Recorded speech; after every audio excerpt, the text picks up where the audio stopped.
really, really neat opportunity in this is that where the human and the environment meet is where we can be the most productive.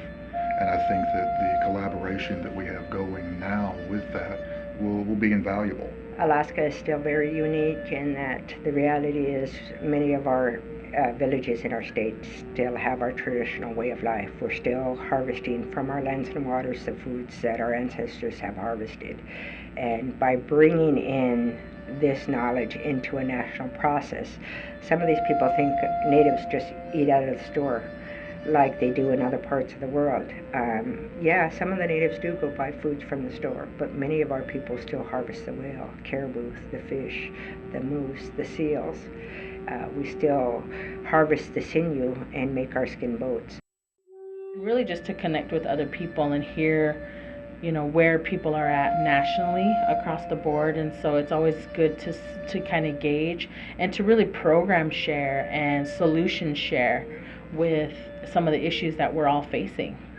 So it's really helpful for me to hear like what Alaska's going through, because they're talking about losing food sources and having to move whole villages and those kinds of things. It's like really that's our forward look, and we really need to pay attention to what's going on there too. I feel like we've already made some positive steps in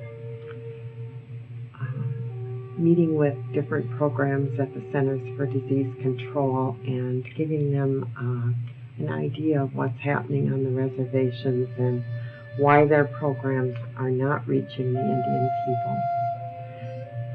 I think they're realizing that it is a unique population and you can't lump all of your funding into one pot and think you're going to reach the Indian people. I think the voice that is felt by members of the group and a feeling of optimism that this might actually go somewhere. This might actually do something in a world where sometimes American Indian issues and concerns lack voice. Not that the people don't try, but it's not heard or it remains invisible. The People's Theory, it's from the Cultural Wellness Center. And their theory says that when a person or group of people lose their culture or loses their culture, then they will lose their health. And you can see that really clearly in American Indian communities. You can see how, you take a group of people who are like hunters, gatherers, at least in the plains anyway, and put them on reservations. They're not allowed to move. You give them a diet that's high in fat, sugar, salt, and what do you think is going to happen? Well, they're going to get obesity. They're going to have heart disease and diabetes and all the things that you see. And that same theory has like the reverse process, which says that if you gain your culture, you gain your health. And so, what would happen if we were to take that same community and were to instill or build cultural things like increasing subsistence hunting and gathering, or doing a song and dance troupe that's dancing as exercise, so you have that situation. Even mental health wise, you have a community and you teach them song and dance, something to be proud of about their culture. Well, that pride will show up in other ways too. It's important to ask the tough questions, and it's important to speak our voice in a sense, because we have so many people back home that need us to.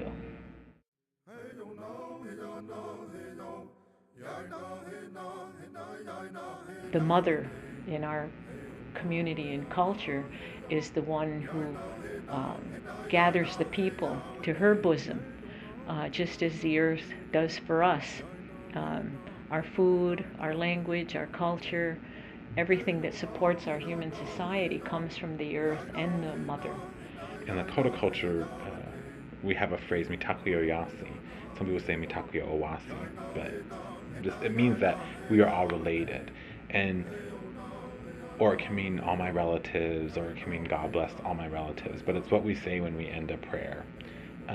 And when they say we and relative, they're not just talking about human beings, they're talking about all of creation, so plants and animals and waters and rocks and forests and all those things.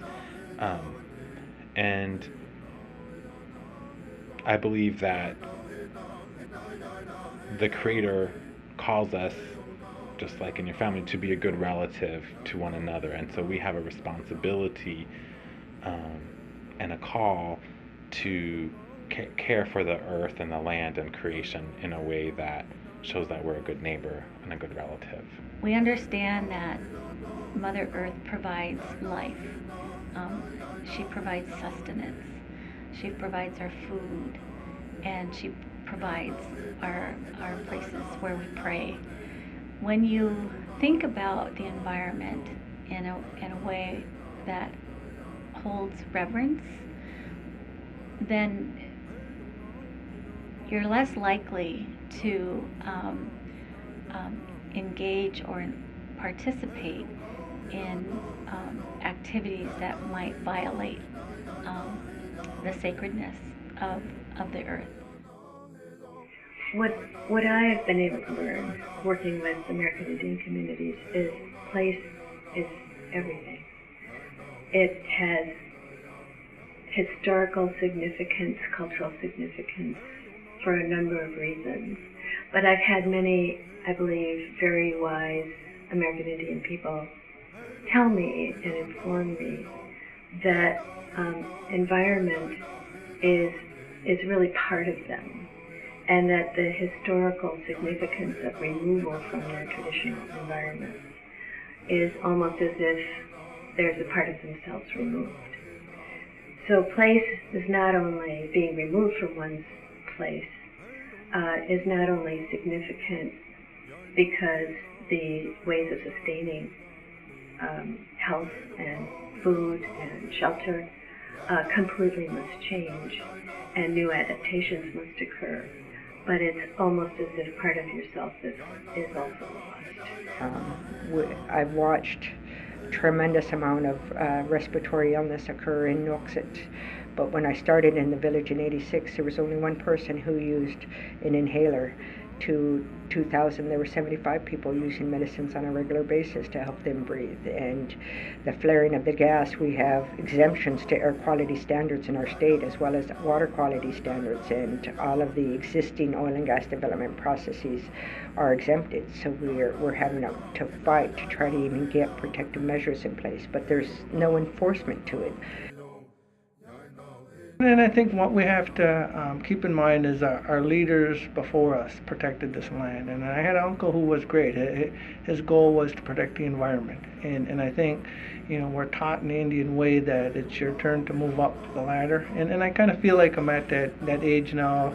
And I think we do need to take on these responsibilities and then work to try to network and how can you get this message out. I'm lucky to be part of a generation that's ready to face those troubles and to find ways to meet those challenges.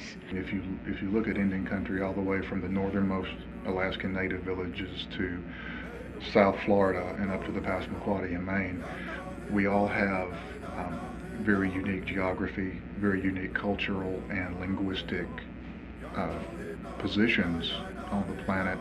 But I think as people, we're all kind of in this thing together, and the collaborative efforts that we have, especially as embodied here in the think tank, are invaluable. We've always had this connection to Mother Earth. I think that's a kind of underlying theme that this group has. All of us have our stories about water. All of us have our stories about land and about place, and these sacred places that we all hold near and dear to our hearts. And so I think that's a connecting factor for this group, is there's a respect for each other and our sacred places.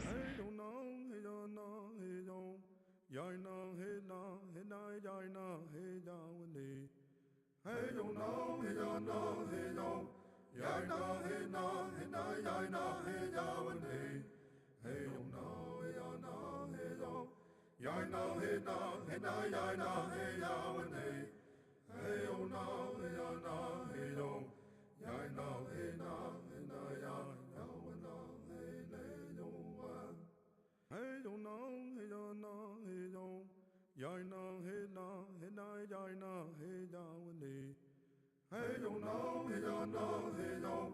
Yai na, hey na, hey na, yai na, hey ya one day. Hey yo no, hey yo no, hey yo.